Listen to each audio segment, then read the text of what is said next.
এভাবেই আটক করে নিয়ে যাওয়া হয় ভেনেজুয়েলার প্রেসিডেন্ট নিকোলাস মাদুরো ও তার স্ত্রী সিলিয়া ফ্লোরেসকে। আটক মুহূর্তে মাদুরোর চোখ বাঁধা ছবি প্রকাশ করেছেন ট্রাম্প নিজেই। নিকোলাস মাদুরোকে নিয়ে যাওয়া হয়েছে নিউ ইয়র্কে।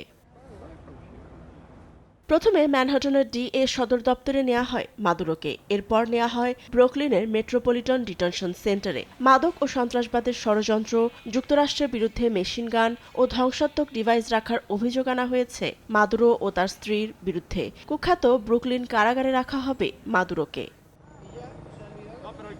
মার্কিন প্রেসিডেন্ট ডোনাল্ড ট্রাম্প বলেছেন, নিরাপদ ও ন্যায়সঙ্গতভাবে ক্ষমতা পরিবর্তন করার আগ পর্যন্ত ভেনেজুয়েলা চালাবে যুক্তরাষ্ট্র।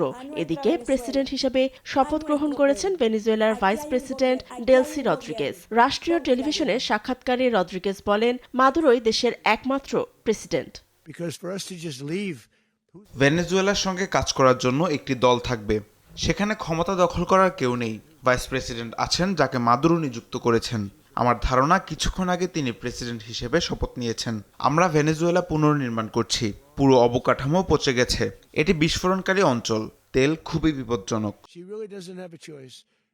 এক বিবৃতিতে ভেনেজুয়েলার বিরোধী দলের নেত্রী ও নোবেল শান্তি পুরস্কার জয়ী মারিয়া করিনা মাচাদো সরকার পরিবর্তনের ডাক দিয়েছেন। তিনি আরও বলেছেন, সময় এসেছে জনগণের সার্বভৌমত্ব রক্ষা ও শৃঙ্খলা ফিরিয়ে আনার। প্রতিদ্বন্দ্বী প্রার্থী হিসেবে এডমুন্ডো গঞ্জালেস উরুতিয়াকে দায়িত্ব নেয়ার আহ্বান জানিয়েছেন। মাচাদোর দাবি, উরুতিয়া 2024-এর নির্বাচনে জয়ী ও দেশের বৈধ প্রেসিডেন্ট।